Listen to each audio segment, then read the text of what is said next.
तो प्यारे बच्चों, आज हम नेतारहाट आवास विद्यालय प्रवेश परीक्षा के बारे में विषय में पढ़ाएंगे। ये कक्षा 6 में नामांकन हेतु प्रवेश परीक्षा है। इसमें आपका विज्ञान विषय हम पहले बताए थे, आपका मानसिक योग्यता, गणित आपका, उसके बाद आपका विज्ञान और विज्ञान है, उसके बाद सामान्य ज्ञान है, हिंदी आपका 1 नंबर में बताए थे। आपका सामान्य, आपका अब विज्ञान के विषय में आपको बताना है साइंस।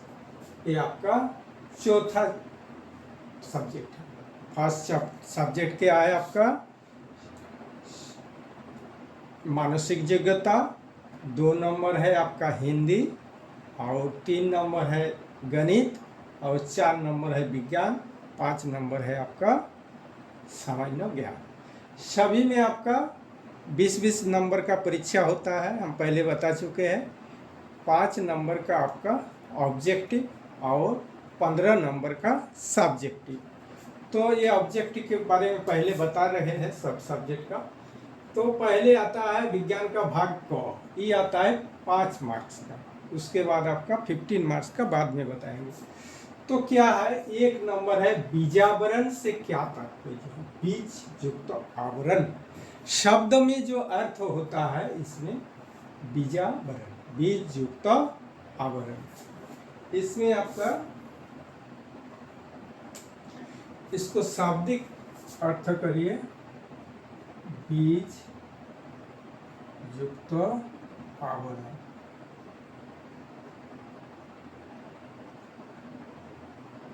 बीजावरण तो क्या हो गया? बीज युक्त आवरण। अ और आ मिलकर क्या होता है? आ। इस संधि विच्छेद है। तो बीज का मतलब हम लोग जाते सीड, और आवरण क्या होता है? कोभार। आवरण का क्या मतलब होता है? कोभार। तो देखिए, तो भंडारित ए नंबर में दिया है, भंडारित भोजन के चारों ओर आवरण। तो भंडारित भोजन से बीज का, तो बीज फसल होने के बाद में भोजन आएगा। तो अंकुर के चारों ओर आवरण, अंकुर क्या होता है? नीचे होता है, इसके चारों ओर आवरण, बीजावरण से संबंध नहीं है। क्वेश्चन नंबर सी में है बीजों का संरक्षी बाह्य आवरण। ये आपका आंसर होगा, क्वेश्चन नंबर सी, यही आपका आंसर होगा। अब आते हैं क्वेश्चन नंबर 2 में। इसमें बता रहा है गलत कथन का चयन करें। एक, गुरुत्वाकर्षण का प्रभाव केवल पृथ्वी पर है। क्या बोल रहा है? गुरुत्वाकर्षण का प्रभाव केवल पृथ्वी पर है। ये गलत है। हम लोग पढ़े हैं कि चांद में भी गुरुत्वाकर्षण बल है, हम लोग से कितना गुना कम है? 6 गुना कम है। यहाँ अगर भार होता है आपका 30 kg, तो उस चीज का चंद्रमा में वजन होगा 5 kg, 1/6 होता है चंद्रमा। तो यहाँ लिख रहा है गुरुत्वाकर्षण का प्रभाव केवल पृथ्वी पर है। ये गलत है, ये गलत है। अब आते हैं गुरुत्वाकर्षण लोहे को खींचता है। सबको पता है धातु जितनी है उसको क्या होता है? गुरुत्वाकर्षण खींचता है। सी नंबर है गुरुत्वाकर्षण वस्तु को तैरने से रोकता है। सी क्या बता रहा है? गुरुत्वाकर्षण वस्तु को तैरने से रोकता है। तो तैरने से तो रोकेगा ही, गुरुत्वाकर्षण बल है, वो नीचे खींचेगा, इसलिए भारी वस्तु तैरता नहीं है, हल्का वस्तु जिसका कि तैरता है। अब देखिए डी नंबर है विमान गुरुत्वाकर्षण क्षेत्र में नहीं उड़ता है। गुरुत्वाकर्षण क्षेत्रों में नहीं उड़ता। ई भी सही है, ई भी सही है, ई भी सही। गलत क्या है? ए नंबर, गुरुत्वाकर्षण का प्रभाव ये बोल रहा है केवल पृथ्वी पर। हम पहले बता चुके, जो चंद्रमा पर है, दूसरे ग्रह पर भी हो सकता है। तो गुरुत्वाकर्षण का प्रभाव केवल पृथ्वी पर जो लिखा है, यही गलत है। तो आंसर क्या हो जाएगा आपका? ए नंबर। अब आते हैं क्वेश्चन नंबर 3, बिजली के बल्ब का आविष्कार किसने किया? A number C V Raman, B number Graham Bell, C number Marie Curie और D number Thomas Alva Edison. Thomas Alva Edison यही आपका बल्ब का आविष्कार किया। तो क्वेश्चन नंबर डी आपका सही उत्तर है। क्वेश्चन नंबर 4 में आते हैं, दही के निर्माण में कौन सी जीवाणु आपका जीवाणु मददगार है। दही के निर्माण में कौन सी जीवाणु मददगार है। तो ए नंबर है vibrio cholera, streptococcus thermophilus, C number है बैक्टोबैसिलस एसिडिस और डी नंबर है आपका क्या है बेगिलस। तो यहाँ क्या होगा, कौन सा जीवाणु आपको दूध को दही बना देता है। दूध को दही बना, जो खट्टा लगता है। क्यों खट्टा लगता है, क्योंकि दूध में अगर खट्टा डाल देते हैं तो क्या होता है, दूध दही बन जाता और एक जीवाणु तैयार होता है जिसको बैक्टीबैसिलस एसिडिस कहते हैं। ये होगा सी नंबर आंसर। ये क्या होगा आपका क्वेश्चन नंबर सी।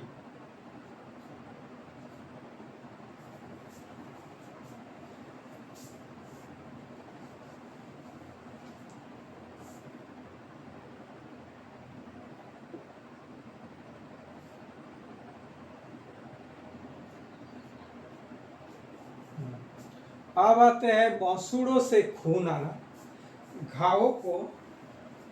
घाव का देर से भरना और पसलियों में दर्द होना कौन विटामिन की कमी से होता है। देखिए, मसूड़ों में खून आना, घाव को देर से भरना और पसलियों में दर्द होना कौन विटामिन की कमी से होता है। तो ये नंबर दिया vitamin D, vitamin C, vitamin B, vitamin A. तो क्या होगा आपका ऑप्शन नंबर बी होगा। ये विटामिन सी की कमी से ये सब होता है। तो विटामिन सी जो होता है आपको ये जरूरी है आपको मसूड़ स्वस्थ रखने के लिए। घाव को देर से क्यों भरता है, क्योंकि विटामिन सी के अभाव से क्या होगा, रोगों से लड़ने की क्षमता कम हो जाती है, दूसरे रोग भी परेशान करता है। तो विटामिन सी होगा option number B. Option number क्या होगा, बी होगा विटामिन सी। ये हो गया आपका भाग क का नमूना, विज्ञान विषय का हम नमूना दिए। इस तरह से बहुत सारे क्वेश्चन रहेगा। इस तरह से आपको बहुत सारे क्वेश्चन करना पड़ेगा आपको।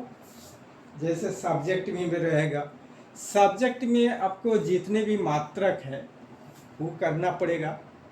जितने भी एसआई मात्रक है, बल का, ऊर्जा का, शक्ति का, ये सब मात्रक करना पड़ेगा। उसके बाद आपका वस्तु के कितनी अवस्थाएं होती है, जैसे ठोस, द्रव, गैसीय, इस तरह से भी आपको पढ़ना पड़ेगा।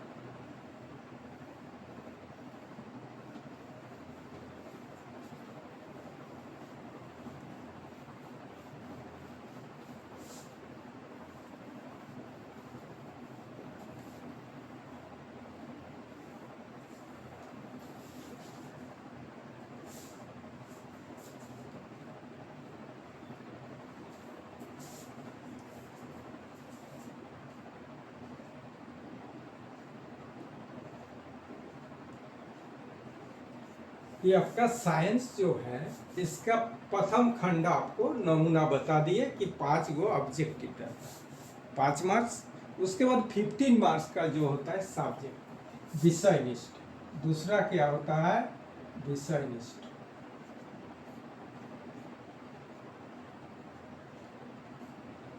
ये हो गया पार्ट 2 ख खंड में। ये आएगा आपका खंड ख में। विषय निष्ठ में 15 मार्क्स का होगा।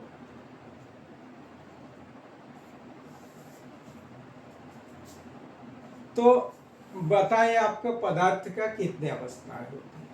पदार्थ का कितने अवस्था? एक नंबर हो गया ठोस, 2 नंबर हो गया द्रव, 3 नंबर हो गया आपका गैसीय।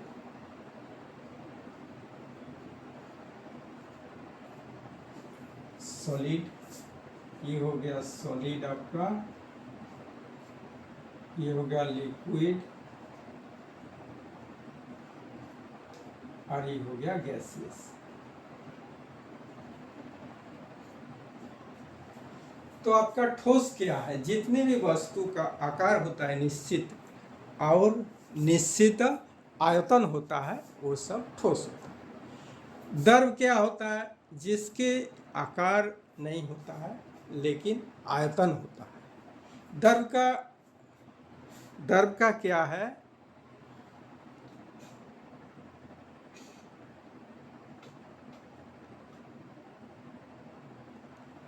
द्रव का आपका आकार नहीं होता है। द्रव का कोई आकार नहीं होता है लेकिन निश्चित आयतन होता है। लेकिन गैसीय में क्या होता है? ना तो निश्चित आकार होता है, ना तो निश्चित आयतन होता है। जैसे ई हो गया आपका ठोस, द्रव और गैसीय। देखिए ठोस में आता है बर्फ,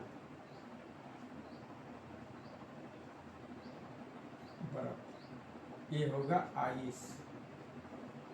ये क्या होता है? जब द्रव हो जाता है तो पानी बन जाता है, वाटर बन जाता है, और गैसीय होता है तो क्या बन जाता है? वेपर। क्या बन जाता है? वेपर बन जाता है। तो पानी का ही 3 रूप होता है। पानी एक ऐसी चीज है, एक तत्व आपका पानी एक ऐसे यौगिक है जो 3 रूप में पाई जाती है। तो पानी को हम लोग यौगिक में रखते हैं क्योंकि निश्चित अनुपात में होता है। क्या निश्चित अनुपात में होता है? H2O। तो देखिए ठोस का क्या होता है? आणविक जो अणु परमाणु होता है उसका आणविक बल ज्यादा होता है, इसीलिए जकड़ा रहता है। द्रव में क्या होता है? इनसे ठोस से द्रव में आणविक शक्ति कम होता है। और गैसीय में क्या होता है? आणविक शक्ति ठोस और द्रव से और कम रहता है, सबसे कम रहता है। इसीलिए तो विचरण करता है। गैस जो होता है जिधर मन हुआ उधर चलता है। लेकिन आपका द्रव में भी कम होता है, लेकिन गैसीय में सबसे ज़्यादा आणविक बल कम होता है, रिक्त स्थान ज़्यादा होता है गैसीय में द्रव से। और ठोस में सबसे कम होता है, इसीलिए वो जकड़ा रहता है, वस्तु को बांधे रहता है। H2O यौगिक क्यों हो गया? इसका 2 भाग हाइड्रोजन है, निश्चित अनुपात में केमिकल फार्मूला में आपको बढ़ा हुआ। तो इसका 3 रूप होता है। अब आपको मात्रा करना है, इस तरह से बहुत तरह का आपको विषय में जानना पड़ेगा। जैसे इसमें वाष्पीकरण किसे कहते हैं? पानी को वाष्प में बदलने की क्रिया जो होती है उसे वाष्पीकरण कहते हैं। वाष्पीकरण के बाद आपका संघनन होता है, वो पानी बरसता है। जब जल वाष्प वो तो बादल बन जाता है, जल वाष्प बनने के बाद, तो बादल बनने के बाद जो उसमें आपका संघनन होता है उसके बाद आपको वर्षा होती है। वो पानी भारी हो जाता है, संघनन के फलस्वरूप क्या होता है? बादल जो तैरता है वो भारी हो जाता है। भारी होने के कारण क्या है? नीचे गिर जाता है, वही पानी होता है।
गति का नियम, गति का नियम जो मेन सब्जेक्ट मेन विषय है आपको विज्ञान का, वही सब बता रहे। गति का 3 नियम होता है, प्रथम द्वितीय तृतीय। क्या होता है? प्रथम नियम, द्वितीय नियम और आपका तीसरा नियम। तीसरा नियम तो गति का 3 नियम होता है। प्रथम नियम में क्या आता है आपका? गति का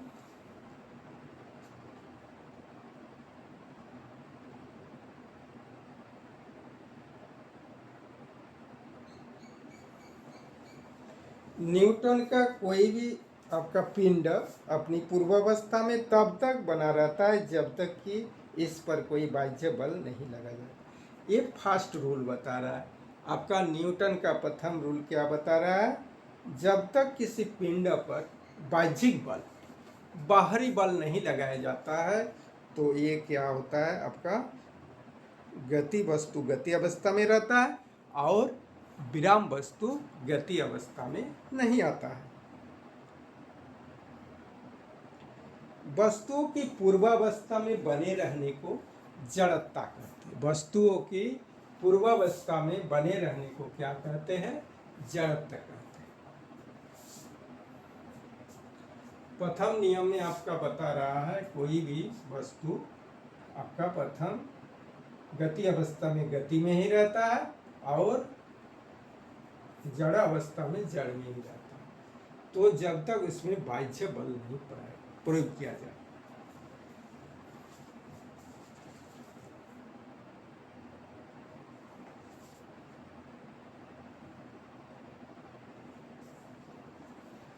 तो आपको जड़त्व जो होता है, जड़त्व का नियम क्या बताता है? आपका जड़त्व का नियम बता रहा है जब कोई वस्तु बाइक में या कार में बैठा हो और गाड़ी अचानक चलने पड़े तो क्या है? वस्तु वो जो सवारी है वो पीछे आ जाता है। क्यों आ जाता है? क्योंकि उसका टेंडेंसी रहता है, उसका बन गया जड़त्व, वो अभ्यास हो गया कि हम स्थिर में रहें। तो स्थिर वस्तु का स्वभाव होता है स्थिर में रहने का, और गतिशील वस्तु का स्वभाव होता है गति में रहता। यही तो गति का नियम है, यही गति का नियम है।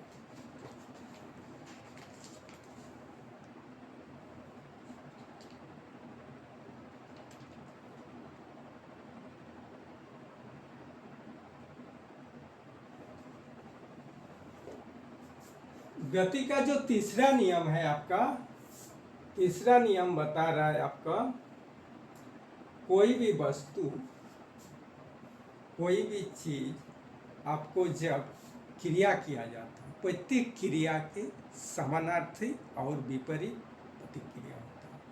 प्रत्येक क्रिया के समानार्थी और विपरीत प्रतिक्रिया होते हैं।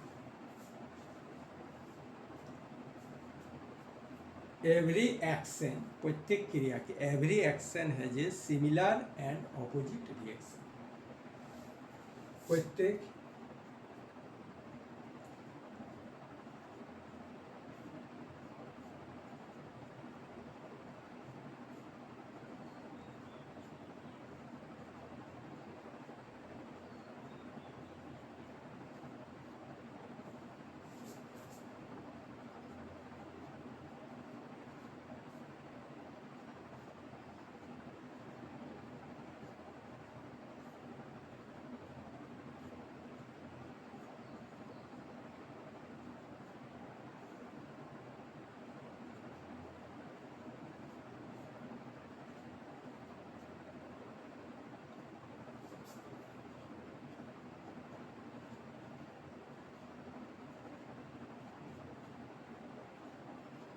every action has a equal and similar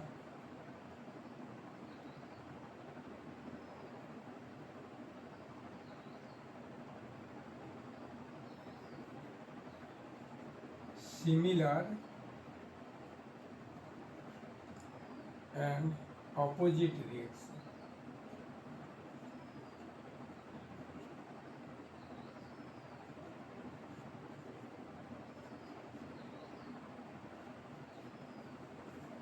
क्या बोलता है, every action has a similar and opposite reaction. प्रत्येक क्रिया के समानार्थी और विपरीत प्रतिक्रियाएं होती है। ये थर्ड लॉ बता रहा है। इसी तरह आपको बहुत सारे प्रश्न आते हैं। ये नमूना बता रहे हैं आपका, जैसे मात्रक करना पड़ेगा जितने भी आपका